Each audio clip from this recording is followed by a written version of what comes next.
Welcome, everyone, to the Success Elevated podcast. As always, I'm your host, Hayden Lee, and I am joined this week by a very special guest, General Manager, Royal Theaters, and as he put it, Chief Popcorn Engineer. What did you say? Professional popcorn popper, Brandon Lott. Thanks for joining us on the show. Oh, thank you. Thanks for having me. This is super fun for me.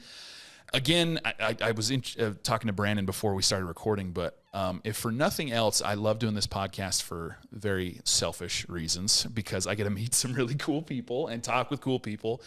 And one of the coolest things about our small town was up until a few years ago, we were so small we couldn't even keep a movie theater in business, and so there'd been various movie theaters in and out of our very small town. We've got like 12,000 people here in Blackfoot. And, long story short, Royal Theaters brought in the Blackfoot Movie Mill a few years ago, and we now have a really awesome, I would say the best movie theater in Southeast Idaho, without question. Tanner, our videographer, is nodding off camera. But Brandon, talk to us a little bit introduce yourself kind of to our audience and talk a little bit about how you and your family got into the movie business. Yeah. So I'm Brandon Lott. I've really been involved in the theater industry, since forever. My mom and dad, owners of the corporation, they bought the center, our first location in Idaho Falls. It was just a single screen house at the time. They bought it in 93. I was barely one. Okay. And so I really have just kind of grown up with being in the theater industry. And I remember my mom picking me up from grade school and taking me right to the theater. And back then it was on the weekends, it was mom, dad, and they had one person on payroll with them. So it was really kind of the family. I remember me and my older sister going to the theater on the weekends and sitting in the office while mom and dad would get the show started. And then, we'd kind of just do our thing. It was kind of what our family did. I've always loved the theater. I've always been fascinated by it and loved it. Back when it was film, I was always drawn to the projectors and the technology, if you will, of that. Kind of stepping back, my dad, in grade school, his assignment in grade school was he was in charge of the projector when they watched films in class.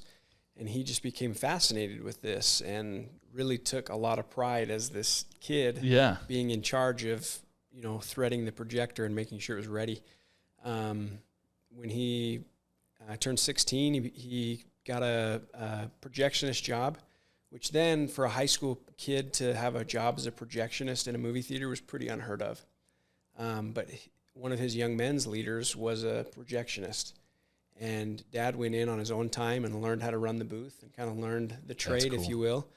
And then his young men's leader went to his boss and said, "Hey, this kid knows what he's doing. He can run this, and I'm going to be out of town, so we need somebody to run it." And so he said, "We'll have him here Friday, and let's see what he can do." And he came and did it, and it was good. And so then that kind of took off his career, if you will, with theaters. Aside from an LDS mission, Dad was in a theater, all but there was about a 6-month period where he didn't work at a movie theater from the time he was 16. Wow, that's awesome. So they bought the center in 93. They twinned it in 96. It was an old vaudeville theater. The building was built in 1913. In 26, when sound first came out, they put their first sound system in the theater. In 96, we twinned it, made the balcony its own theater. It's a fun theater. Oh, yeah. Dad always describes it as stepping back in time. Yeah, totally. But, it's just got a fun feel. In 2000, they bought the Paramount, which is it was a triplex at the time, over off of 17th Street in Idaho Falls, across from the mall. And in 2011, we twinned the big house, so now it's got 4 screens. And that kind of, those two, like twinning the Paramount and then twinning the big house twinning the center and twinning the big house at the Paramount really kind of, and there were some other things, but really kind of got my dad thinking contractor. Yeah. As kind of a side gig, when I was late high school, Dad kind of got to the point where, he'd been doing this since he was 16. And so he really kind of got to the point where he didn't want to give it up. He didn't want to sell, but he didn't really want to do it every day anymore. Right. And so they bought some apartment buildings in Idaho Falls, and Dad just stepped right into those. And, you know, I was a junior in high school at the time, and he just kind of turned the theater over to me and just kind of let me run the theater, which was fun. I started working on the schedule when I was 8. Okay. So I'd been in the theater kind of working and awesome. taking it serious for a long time at that point. And that was really big for Dad. He got his contractor's license doing the apartments because there was a lot of upkeep and remodeling, and they built some apartments in some of the space that was there. And so that kind of led, all those 3 things led us into Blackfoot. And the movie mill, it'll be 5 years old this fall in November. It was an old car dealership. Yeah. And the main part of the building, I guess the first part of the building, it was an old creamery barn. It was built in the mid-teens. And when we walked through it, it was just, it'd been abandoned for a little while, but Yep. I mean, it had a serious case of the uglies. And there was a renter in the back. He was doing boat repairs, I guess, and I don't know how many boats he was repairing, but in Blackfoot, Idaho, yeah. But I mean, it was basically a boat junkyard. There was parts and boats, and I remember in where the lobby is now, right in the middle of the lobby, there was a boat sitting on a trailer, and they were using that as their dumpster. They were living in the basement of this building, and it was just crazy. There were just crazy things going on in that building that really made it not desirable. But for us, it was perfect. It was a big building, had a lot of parking where it was an old car dealership. Yep. We got a great deal on it where it was such an eyesore. Yep. A lot of, miracles went into us getting the building. But the reason that the movie mill is successful here in Blackfoot is because Dad was the general contractor and we did most of the work ourselves. Right. We're in that about 45% of the cost of a new building. Wow. And so for us, I mean, we're a $5 matinee ticket, $7 for an adult in the evening. I mean, there's not a lot of markup in those prices. Right. We're really covering your cost, and then what do our families need to take home to put food on the table type thing. Yep. We're not. Yep. Our goal is not about the income with this. It never has been, and that's another thing I love about it is we try to be really community oriented and family oriented. We've got 50-cent candies. There's nothing that makes my heart happier than a kid walking up with a Ziploc bag of coins and looking to see what candies he can buy. And he can buy several at 50 cents a pop. Yeah, and that's just fun, You see these theater chains that are going cashless and they're using, Yep. all cards and all those things. And I see it, to an extent. I think that is probably where things are heading. But as we have talked about that as a family, we're like, no, we like having the kid come up with a Ziploc bag. Yeah. We like that feeling and knowing that we can do that. And so our goal has always been community and family oriented. So I love it, man. The cool thing about that old building, when you guys announced plans that you were, obviously we were all super excited. Oh my gosh, we're going to have a movie theater. When I was a kid and in high school, we had, I think it was called the Plaza Twin. We had an old, twin theater. And so like the fact that we were going to have any kind of theater at all, I was so pumped about it. And then when I heard you guys were going to do, is it 7 or 8 theaters in that building? I was like, there is no shot. There is enough room for 7 theaters in there. Yeah. Like there's zero chance. And you go in there and there is, and you guys, it is a packed house on the weekends. It is Fridays and Saturdays. There are so many people there. It's amazing. It's been one of the coolest things that's ever happened to Blackfoot that we have this awesome theater. And I love the story of it. I love that you guys went in and were like, we're gonna fix this up ourselves, and we're gonna figure out how to do it ourselves, and it's gonna save us money, but in the long run, it's also gonna help the community. And I mean, you guys are by far the most reasonably priced in the area when it comes to both, just a ticket to watch a movie, but also when it comes to concessions and everything else. And I love the philosophy that it's more important for you guys to just like give something back almost to the community. Obviously, you've got to make enough money to support you and your family, but I love that whole concept that like we're gonna take care of this community. And is that something is that a philosophy that like your parents have always had, you think, or like where's that kind of come from? Yeah, I mean, our family, we're very religious, you could say. And Yeah. we've always believed that what you give, you get back tenfold. And I mean, that's so true with this. I mean, that's kind of just been the philosophy and the way that we do things. And, you know, like before Blackfoot, when we just had the 2 locations in Idaho Falls, they were discount houses, second run, if you will. Yeah. And so we play the movies after the main theater in town. And there's not a lot of money in that. You know, I mean, you're playing a movie, you know, 6 weeks, you know, a month to a month and a half after it opens. You know, then we were charging $3 and $2 for tickets. I mean, so it's a discount theater. And it was just enough to get by. And we were always happy with it. When we needed more, it was there. I mean, it just seemed like we were always taken care of. And then going first run, I mean, we went first run right before the pandemic in Idaho Falls. We've always been first run here, but playing movies as they open, it's been busier. Yeah. And so we feel like keeping our prices low will make up for it in volume than gouging the handful of people that come through the door. Oh, yeah. Thing. Yeah. I mean, that's been the craziest thing. I mean, and it's everywhere right now, the cost of inflation and everything is on the rise, but it's so fun to know I can take my wife out for a date, and for $20 we can go watch a movie and get popcorn and a drink and have a great time. And like that, there's still places out there that care enough about their community to do that. And it's amazing. I mean, I could spend the entire podcast just saying thanks for all the good times that we've had. But I wanted to talk, you talk a little bit about kind of the second run versus first run and kind of some of those industry dynamics. What have been some of the challenges, and we can go into your industry specific, but what have been just some of the challenges you guys have faced as you've grown a business, going from 1 location to 2 and then to 3 now?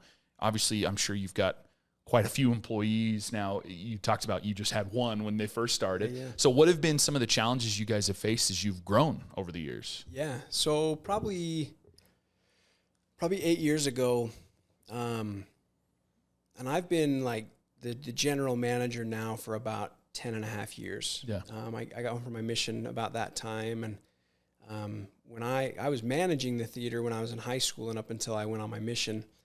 And when I went on my mission, the gal that stepped kind of into my position and kind of took on more and was the general manager, about 2.5 months before I came home, she took a job at the hospital in Idaho Falls. Okay. And so it worked out perfect because the position was there. Yeah. I just stepped right back into it. And I got home from my mission on a Saturday, and we had a group at the theater on Sunday. And so the next day, Mom and I went into the theater. We got the group going, and then Mom and I just went through kind of, this is what's happened over the last 2 years.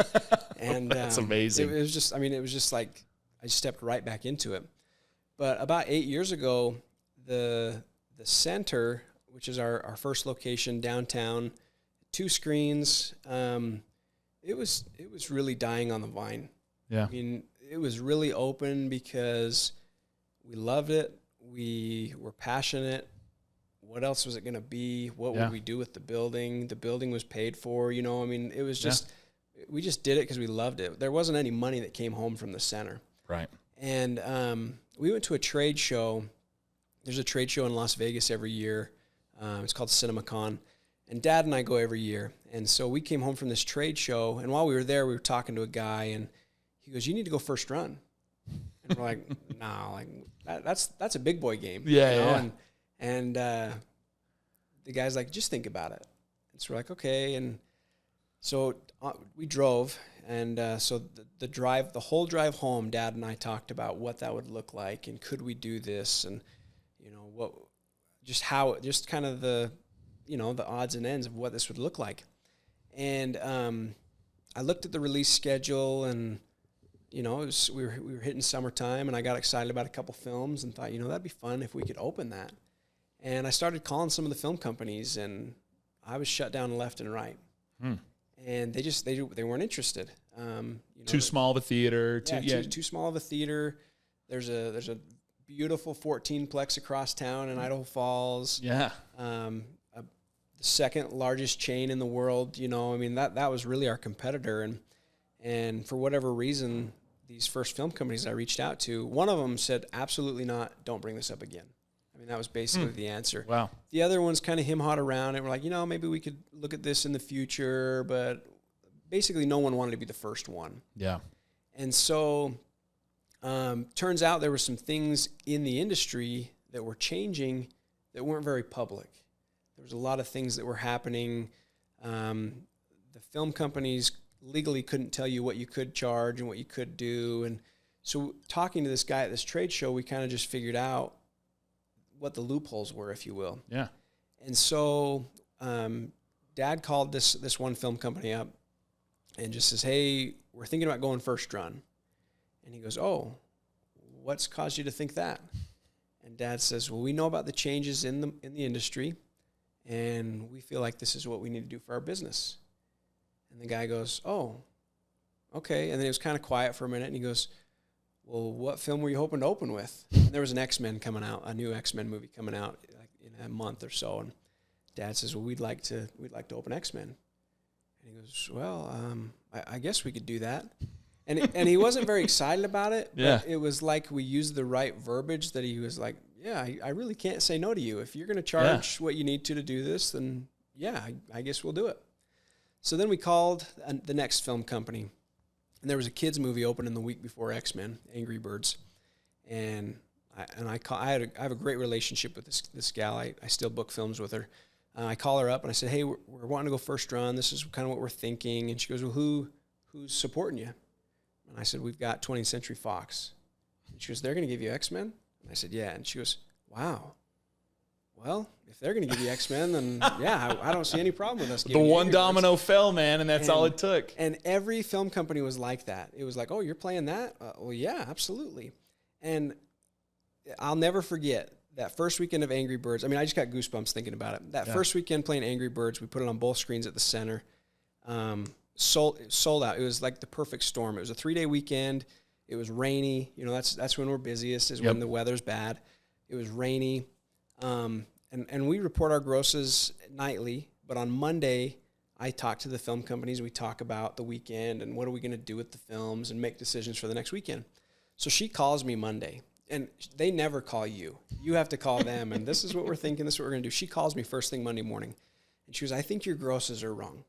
And I said, oh. And she goes, did you really do that with Angry Birds at the center? And I said, yeah, we did. And she goes, I can't believe that. I mean, she was just blown away. That's awesome. But that weekend, that Friday and Saturday, I've never had so many families come up to me, and there were moms that were crying. And they're like, thank you so much. We've never been able to afford to take our kids to a movie on opening weekend. Yeah.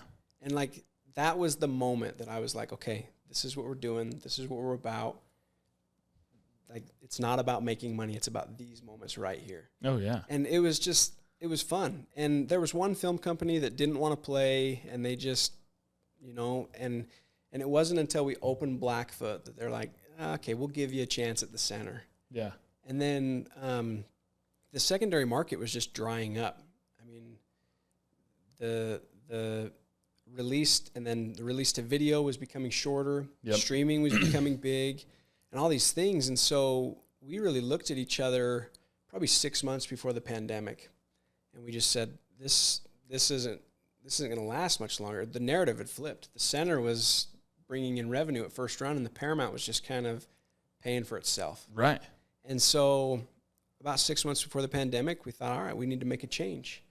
And at this point, Blackfoot was open. Blackfoot was doing really, really well. I mean, it was in its second year at the time. And, I mean, there was still the newness factor. People were driving. I mean, I'd say 70% of our business was coming from outside of Blackfoot. Yeah. People were driving from Idaho Falls and from Pocatello, you know, a 25, 30-minute drive just to check out the new theater. And, and then, you know, they'd get there. They'd see the pricing. You know, I live on the west side in Idaho Falls. It takes me 5 minutes longer to get to Blackfoot than it does to get to the Paramount.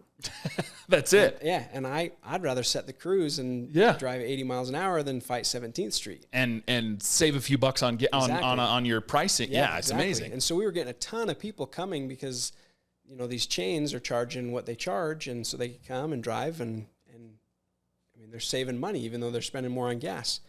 And so we were looking at all this, and we thought, all right, we need to make this change at the Paramount. The Paramount's really, really close to the 14-plex. Yeah. And that was everybody's reasoning. It was, no, you're too close. I mean, it's just, you're literally, the mall separates us. Yeah. And so we had 4 film companies that it was a hard no. They're like, no, we're not doing this. And then we had one that was like, yeah, we could probably figure that out and we could make that work.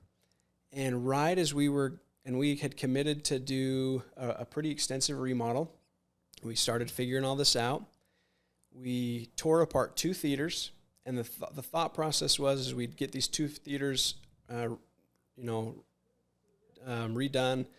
and upgraded. We'd put new seats in. We'd upgrade our sound, all these things, and then we'd open those 2 theaters first run. And then we'd tear apart the other 2, and then we'd get those going, and then we'd open them first run. Yeah. And 2 weeks after we gutted these 2 theaters, the pandemic hit.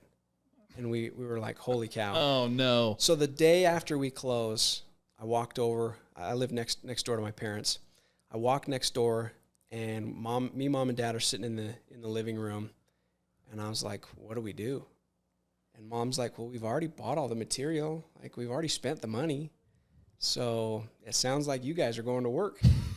And so me and dad, and we invited the staff that wanted to continue to work.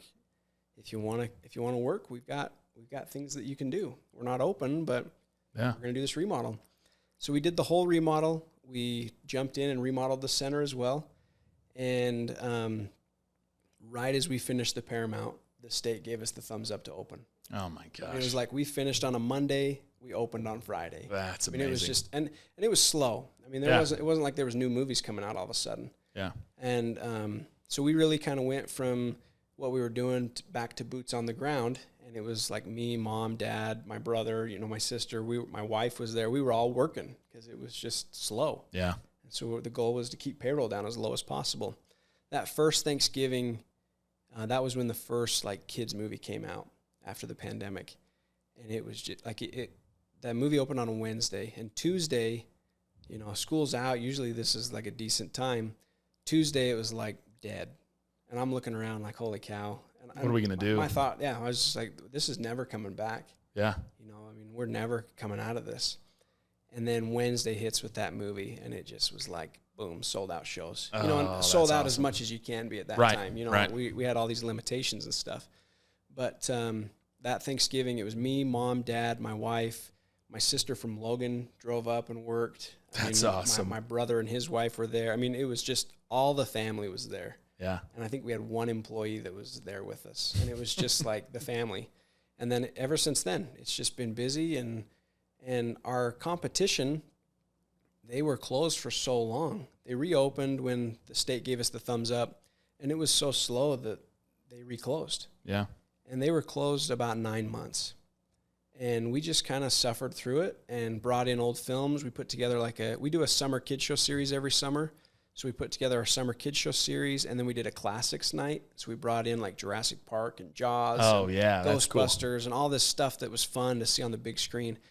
And we charged $3 a ticket for those, and it was just something, something to keep a screen full. And people came, they saw a cheap old movie, they saw the remodel, they were really impressed. We put we call them fluffy chairs. There's some VIP seats in Idaho Falls, and they're $1 more a ticket, and it really forced people to come check it out. And it was just, we joke that the pandemic was the biggest blessing in disguise for us. Yeah. Because we had already committed to this remodel, and then everybody was coming and it got and done. checking it out, and it was just perfect. And because of that, the screen count nationally was down really, really low. Yeah. And so those 4 film companies that were like, no, we're not doing this, they were calling us like, hey, we got this movie coming out. Is there any way you could get it on one of your screens? Can you run it? Yeah, we could do that. Yeah. And it just all worked out. And it was just perfect. But it's just been good. That's awesome, man. There's so many pieces there. Yeah, we could really look at, but the pandemic and everything that happened with that was, it was on all of our minds for 2 years. Like what is going to happen? What's changed about the client? And we're still dealing with a lot of those changes today. And I love that you guys just kind of fully dove in, both with that pandemic and not giving up on the film companies. I think that's a great lesson in just persistence in general, that you're going to get told no, and that's okay, but like keep trying. And I love that like you didn't give up on it. And I mean, it's obviously blessed a lot of our communities here locally that we now have some really awesome theaters that are still here. So I love all of that. There's one other piece there that I think it would be cool to just kind of hear your perspective on, and kind of what you guys are, you know, are there things that make your job different, I guess, going forward. But, you know, with the advent of streaming services and everything that's come with that, and how movies go sometimes straight to streaming services, they don't even come to theaters anymore. That seems like a big challenge that I'm sure is always on top of your mind, or something that you're always thinking about. What are you looking like? What's going to happen in the future for you guys? What are you trying to do to kind of overcome that weird hurdle going forward? You know, it's interesting because I remember when Redbox came out. Yeah. When Redbox opened, Dad and I sat. We were talking, and we both thought this is the beginning of the end. And Redbox was a huge blessing, because it used to be that when a film came out and there was a Blockbuster and a Hollywood Video and all these things, the film was dead. Once it hit DVD or video, it was done. And now Redbox came and unfortunately took all those businesses out. Yeah. And there's not enough Red boxes to supply everybody's want for these films. Yep. So now our window just got extended. And I really hoped that that's what streaming would be. But thinking about it, I'm like, no, now it's available to everybody at the same time. And this is my personal opinion, but I really believed that the film companies wanted the movie theaters to go away. Yeah. I really believe that the film companies wanted videos to go straight to streaming. They're not sharing their revenue with these theaters. They're getting it all to themselves, all these different things. And the pandemic was really their opportunity to try it out. Right. And a lot of them tried it out, you know. I mean, a lot of the film companies had their own streaming service, if you will. Yeah. And it didn't do very well. Yeah. You know, and this was the perfect opportunity for them to try it. Everybody's home. Everybody's looking for something to do. They tried these big titles on these streaming services, and they just didn't do as well as they should have. And so now these film companies that were kind of pushing in that direction, now they're committing, we're going to give you a 45-day window. And that's why the second run market has really dried up. Right. Because there's a 45-day window at most. And so a movie opens, you got 45 days before it's going to hit streaming. And I mean, they haven't come out and said anything official, but I'm noticing that if a movie doesn't do very well in theaters, it hits a streaming service, or it's available to be purchased or rented digitally a lot quicker. Right. Than if a movie comes out and it does, like Top Gun last summer, for example. Top Gun never hit a streaming service until, like, it was dying in theaters. Yeah. So, I mean, it was months and months and months. But then you have maybe a low-budget film, or a film that doesn't do as well as they're hoping.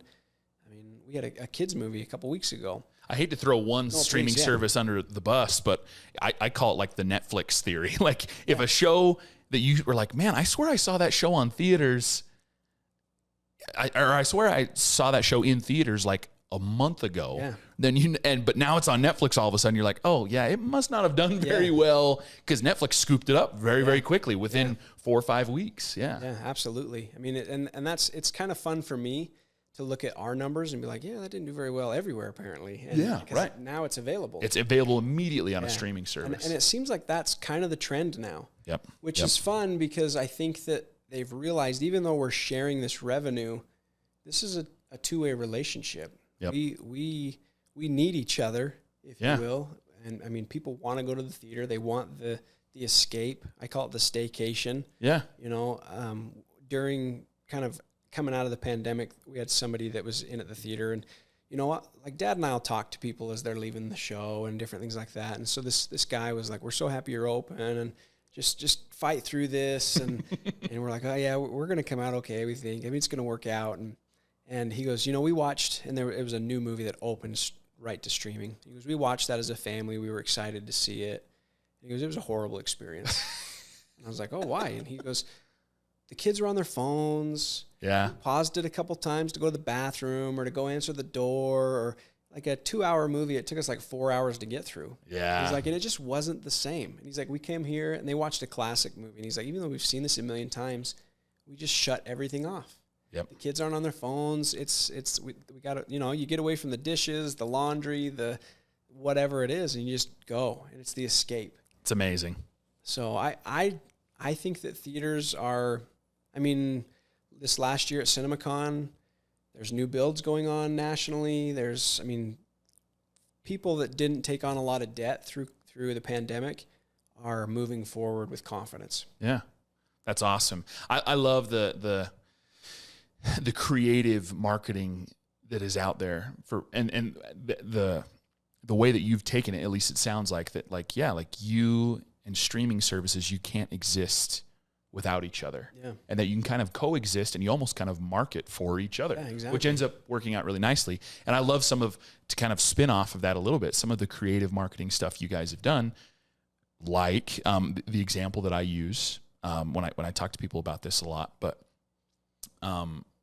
you guys in Idaho, in the state of Idaho, just to kind of, for our audience, all high school sports are broadcast through like a national chain, a national streaming service. You pay like a monthly fee, and then you can watch all of high school sports. And it's a national chain now, so I'm sure everybody's heard of it. But you guys recently, for like state tournaments, will purchase that license, and that you can then broadcast in your theaters, and you do it for free, which is amazing. It's so cool. And like, that's a creative little marketing thing that you guys have done to bring in more business. And hey, we're not going to charge you for your ticket, but you can come buy some popcorn and a soda and enjoy watching your neighbor's kids in the state tournament or whatever, right? Like it's a really cool little creative marketing thing that, I think you guys have found a way to coexist with all of the craziness of the pandemic and streaming services. And you found a niche that allows you to continue to operate and run a business. And it's awesome. Yeah. And I love those creative marketing type things. And it was fun because the first year we did that, it was the year after the pandemic. And, the girls went to state. Here in Blackfoot. Yep. And I live in Idaho Falls, so I don't really know the ins and outs of the high school, circle. But Des, our manager, we were talking one day in the office, and she's like, they've limited it in Boise. Boise's still kind of shut down, and so they're only allowing every athlete can only bring like 1 or 2 people. Oh my gosh! So there's so many people that like, I can take my parents, but all my siblings can't come in. Siblings can't go, or aunts and uncles, grandma, grandpa. So there was all this stuff going on, and so Des and I were like, "What? Could we stream it?" Yeah. And I was like, "I don't really want to get sued by anybody," but like, so we kind of looked into it and was like, "Yeah, let's buy the license." And everything I saw was like, "We're okay to do this, but we better not charge for this. Yeah. It's not ours." Yeah. And so we're like, "Yeah, it's slow right now, so let's do it." So we did it, and it was huge. Like, we gave tickets away for free, but we ended up the girls' first state game, we put it on 4 of the 7 theaters. Oh my gosh. And it was just like people were standing in the back, and I'm praying, please don't have a fire marshal walk through. Like, we're gonna get in trouble. It was just packed. Yeah. And then the next year we did the same thing, but it was like, hey, there's movies now, so like we could get this on 2 screens. And then the next year was like, yeah, we can give this 1 screen. And then this year we looked at it, and I was like, we can't do this. Yeah. We can't do it. Yeah. And people were mad. And but I was like, I'm sorry, like we're kind of back to normal, if you will. And we can't do that at that time. No, but I still think it was an amazing thing that you guys did, and I love hearing about those creative stories that like you can grow your business in a variety of ways, and sometimes it's not always like, if I do this thing, I'm going to get this money back, right? And I'm sure in your brain you were like, well, it'll get people into our theater, but we might not make a ton of money off of it. Yeah. But it's this goodwill that you've promoted in the community that like, hey, these guys care about the community enough to like, we're going to offer this thing for free, which is cool. And I think any business owner that's listening to this podcast could take some lessons from that. They're like, there are creative ways to market and grow your business. And you can't always be like, well, if I spend this $100 to do this, am I going to get, $200 back from it? It's like, no, you might not, or you might, and you might not be able to necessarily track it. Yeah. But you've got to still be willing to do it. You know, and like in thinking about coming today and talking about this, the biggest thing that I kept thinking about was a successful business person or a successful entrepreneur the world puts us in a box. Yep. The world is like, this is what we do. This is what you're committed to. This is what you're confined to. And I try not to see the box. We always talk about thinking outside the box. And like in my church calling, there's not a box. Yeah. If we feel that we need to do it this way, we're going to do it this way. With the theaters, if we feel that we need to do it this way and it makes sense and it's going to work for us, then let's do it. And I think a lot of people are afraid to think outside the box. Yeah. Because it's not safe. Yeah. It's not comfortable. And like I was told on my mission that I need to be uncomfortable being uncomfortable. Yeah. And I've really tried to, not live my life like that, but it's okay to be uncomfortable. It's okay to take risks, if you will. Calculated risks, and it's okay to try things and think outside the box. Yeah, I love it. Well, Brandon, thank you. This has been really eye-opening for me and just fun to pick your brain and learn all about what you've done. And I wanna close with the same questions we ask everybody that comes on. You've provided some awesome insights into what you guys have done to grow your business, and I love hearing about all of that stuff. So, first question we ask everybody that comes on the show: favorite book or podcast? Now, I'm gonna look at Tanner here off screen.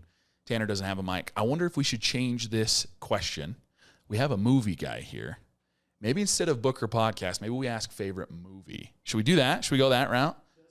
I think we're going to do that. So we normally ask favorite book or podcast, but we got a movie guy here. So I'm going to throw you a curveball. If you could give me one movie, Brandon, I know that's tough, but if you give me one movie that you just love, that like, I don't know if it's your comfort movie or what, however you want to go about this, but one movie that if you had to watch the rest of your life, what would it be? I get asked that question a lot. I'm sure you do. And I don't have a very good answer for it. Okay. I'm not picky when it comes to movies. Love it. I'm the escape guy. As you shouldn't. What the industry you're in, you probably should have a lot of movies. And like my wife, she'll go to a movie and she'll be like, yeah, it was good. It was worth watching once. Okay. And then like when we watch Top Gun together, she's like, I'd watch that again. And that's when I know, like, okay, that was a good movie. She really likes that movie, yeah. Where I'm like, I didn't think about anything else for 2 hours. I'd do that again, But the movies that I'm really drawn to, I really like true stories. Okay. And I really like dramas. Like Remember the Titans is always a go-to for me. And, those based on a true story that are just feel-good stories that are uplifting. But then I'm a big comedy guy. Yeah. I grew up watching Ace Ventura and Liar Liar and Happy Gilmore. Jim Carrey, Adam Sandler. And so those are always go-tos for me. But if I had to pick, it'd be the drama, like true story, feel-good film. I love that. Those are generally what I lean towards as well. It seems like there's so many cool nonfiction stories out there that I find myself watching more of those than fiction. And it's funny because like probably my top 3 movies of all time are all fiction, but when it comes to just in general, I end up leaning towards those nonfiction titles. So thank you. That was awesome. I appreciate that. Second question. You wear a lot of hats. You got a lot going on, traveling back and forth between Idaho Falls and Blackfoot, managing the different locations. What do you do to relax at the end of a long day? How do you recharge the batteries? I would anticipate there might be watching a movie in there. That might be one of the answers. But is there anything else you do to relax and recharge the batteries? So one of the biggest reasons I love coming to Blackfoot, I have my own space. There's like at the Paramount and at the center, it's like a shared office. Yeah. So the staff are in and out, and that's great. But here in Blackfoot, I have my office. Yeah. It's my space. It's my computer. No one else touches my, so it's mine. And so that's one of the reasons I like coming. But the other reason is I have the 25, 30-minute drive home. Yeah. And I always kind of try to time it so I'm not fighting 5 o'clock traffic. Yeah. So I'll either leave about 3 o'clock or I'll stay till about 6 or 7. But I really like the drive. I have a couple podcasts that I thumb through that I like to listen to. I'm a big jazz fan, and so I listen to what's going on with the Jazz and the NBA, and that's something that I like doing. There's a couple other leadership ones that I like to listen to. So the drive is nice. Sometimes, though, I'll just sit in silence while I'm driving. Yeah. And just kind of talk to myself. Yeah. And just kind of go through the day. But we got 3 kids. We got a 6-year-old, a almost 3-year-old, and then a 6-month-old. And so like when I get home, it's like hectic all of a sudden, Yeah. And I love it. It's fantastic. But then we get the kids to bed, and my wife and I, we watch TV every night. We have a series, or we'll split a movie into 30-minute increments. Yeah. And, one of us falls asleep, and I mean, so the TV's a big thing for us. We're always streaming. We've got hundreds and hundreds and hundreds of movies, and I mean, it's what we do, but it's what we love. Yeah. So that's awesome, man. It's one of the quotes that I throw around a lot. One of our guests came on and talked about having white space in your life, and like having the ability to just shut your brain off. And TV and movies are a great way to do that.